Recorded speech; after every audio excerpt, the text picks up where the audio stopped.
వీక్షకులందరికీ నమస్కారం. 2026వ సంవత్సరంలో సింహరాశి వారికి ఏ విధమైనటువంటి ఫలితాలు కలగబోతూ ఉన్నాయో ఈ వీడియో ద్వారా క్లుప్తంగా తెలుసుకునేటువంటి ప్రయత్నం చేద్దాం. నిజానికి ఆంగ్ల సంవత్సరాది ఫలితం అనేటువంటిది మన తెలుగు సంస్కృతి కానప్పటికీ కూడాను చాలా మంది కొత్త క్యాలెండర్ ఏమంటే మరి గ్రెగేరియన్ క్యాలెండర్లో కొత్త సంవత్సరం వచ్చింది కాబట్టి దీని ప్రకారంగా మాకు ఎలా ఉంది అనేటువంటి విషయాలను అడుగుతూ ఉంటారు.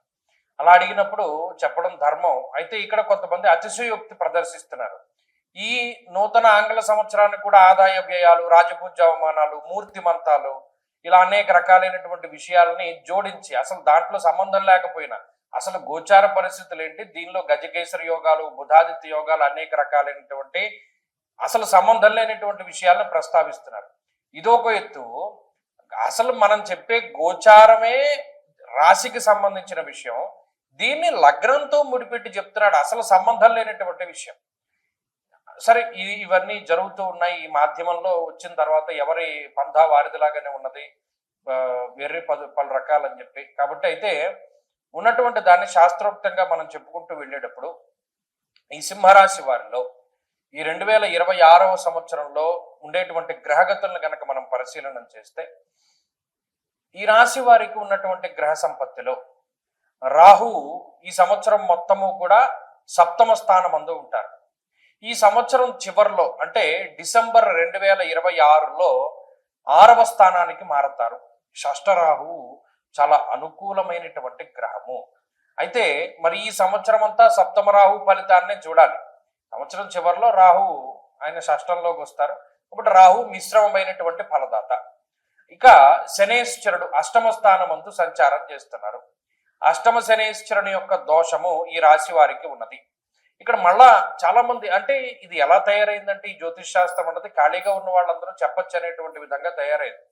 వాడేమో శని వక్రించినప్పుడు శనేశ్వరుడు రాశి మారకపోయినా వాడు ఫలితాలు పెడతాడు. వక్రించినప్పుడు ఈ ఫలితం అంటాడు, మళ్ళా రుజుమార్గంలోకి వచ్చినప్పుడు ఈ ఫలితం అంటాడు, వాడు ఇష్టం వచ్చినట్టు చెప్పుకుంటున్నాడు. ఇక ఈ ప్రజలు గమనించవలసిన విషయం ఏంటి అంటే ఈ సంవత్సరం మొత్తము శనేశ్వరుడు మధ్యలో వక్రిస్తారు, మళ్ళా రుజుమార్గంలోకి వెళతారు. ఎక్కడికి వెళ్ళినా అష్టమ స్థానస్థిత ఫలితాన్ని ఇస్తారు. ఇది గుర్తుపెట్టుకోవాలి. ఇక గురుడు మాత్రం 2 సార్లు స్థానం మారతారు.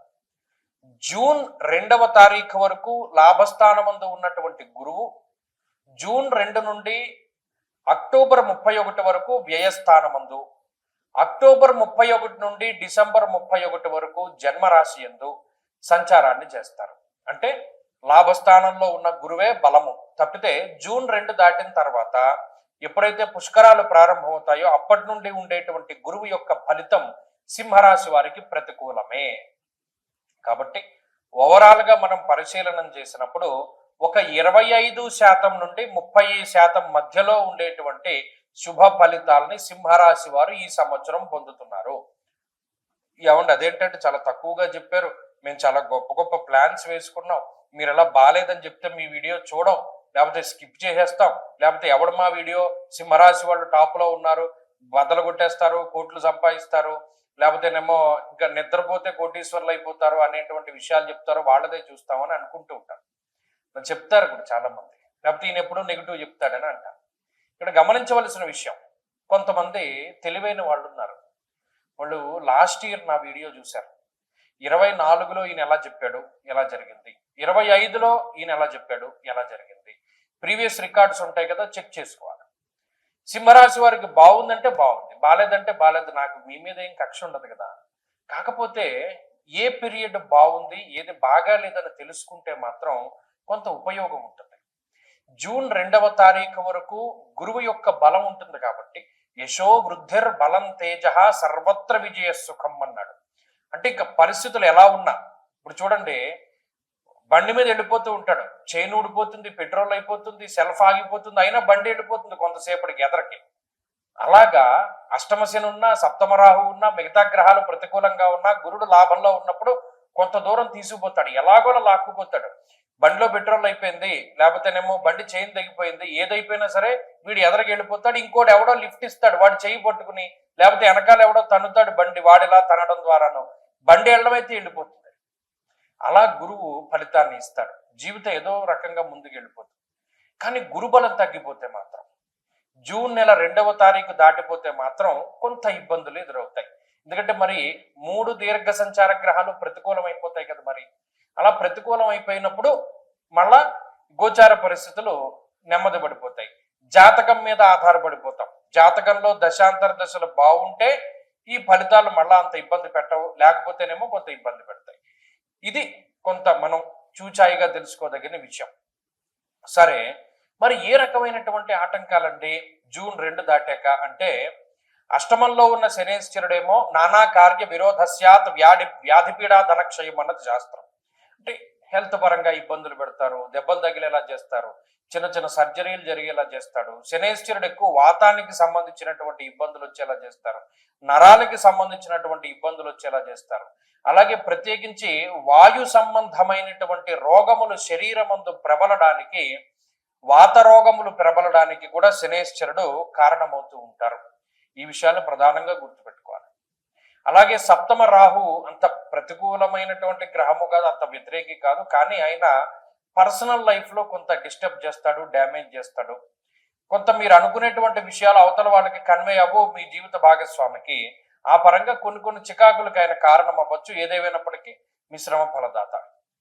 గురువు మాత్రం జూన్ 2 దాటిన తర్వాత స్థాన మార్పుకి, స్థాన చలనానికి అవకాశాన్ని కల్పిస్తాడు. ఉద్యోగపరమైనటువంటి మార్పులు చేస్తారు. దేశాంతరవాసాన్ని కలిగించడానికి అవకాశాన్ని ఇస్తారు. మరి ముఖ్యంగా ఇక్కడ పనిచేస్తున్నటువంటి వాళ్ళు వేరే దేశంలోకి వెళ్ళడానికి, వేరే దేశంలో ఉన్నటువంటి వాడు ఈ దేశంలోకి రావడానికి, అటువంటి ఫలితాలను ఎక్కువగా గురువు కలగజేస్తూ ఉంటారు. ఇక కుటుంబపరమైనటువంటి విషయాలు, సంతాన సంబంధమైనటువంటి విషయాలు ఇవన్నీ కూడా మధ్యస్థంగానే గోచరిస్తాయి. ప్రత్యేకించి ఆర్థిక పరమైనటువంటి విషయాలు ఈ సంవత్సరంలో జూన్ 2కి మునిపే బాగున్నాయి. జూన్ 2 తర్వాత అంతా ఖర్చే కనబడుతోంది. కాబట్టి ఈ ఫలితాలన్నింటినీ కూడా ఈ సంవత్సరంలో మీరు గుర్తుపెట్టుకోవాలి. మరి ఏం చేస్తే బయటపడతామండి? సంకష్టహార చతుర్థి వ్రతాలు మీరు గుర్తుపెట్టుకోండి. శుక్లపక్షంలో చవితి కాకుండా కృష్ణపక్షంలో వచ్చేటువంటి చవితి తిథి రోజున విఘ్నేశ్వరునికి సంబంధించినటువంటి హోమము, అభిషేకము, అర్చన సంబంధమైనటువంటి విషయాల వల్ల, గణేశ అష్టోత్తర శతనామావళి స్తోత్ర పారాయణ వల్ల ఈ రాశి వారు ఎక్కువ లాభం పొందుతారు. ప్రతి నెలలోనూ ఒక రోజు వెచ్చించండి. సంకష్టార చతుర్థి అని వస్తుంది. ఆ సంకష్టార చతుర్థి రోజున ఖచ్చితంగా గణపతికి అభిషేకం కానీ, అర్చన కానీ, గరిక పూజ కానీ, అష్టోత్తర శతనామావళి కానీ చేయించుకోండి. అలాగే ప్రతిరోజు చదవలసినటువంటి స్తోత్రాల్లో గణేశ అష్టోత్తర శతనామావళి స్తోత్రం లేదా విఘ్నేశ్వరుని యొక్క అష్టోత్తర శతనామాలని ఖచ్చితంగా ప్రతిరోజు చదువుతూ ఉండండి. వీలుంటే వినాయకుడు ఉంగరం చేతికి పెట్టుకోండి. విఘ్నేశ్వరుని ఎక్కువగా ఆరాధన చేస్తూ ఉండండి. దానివల్ల మీకు శుభం కలుగుతుంది. స్వస్తి.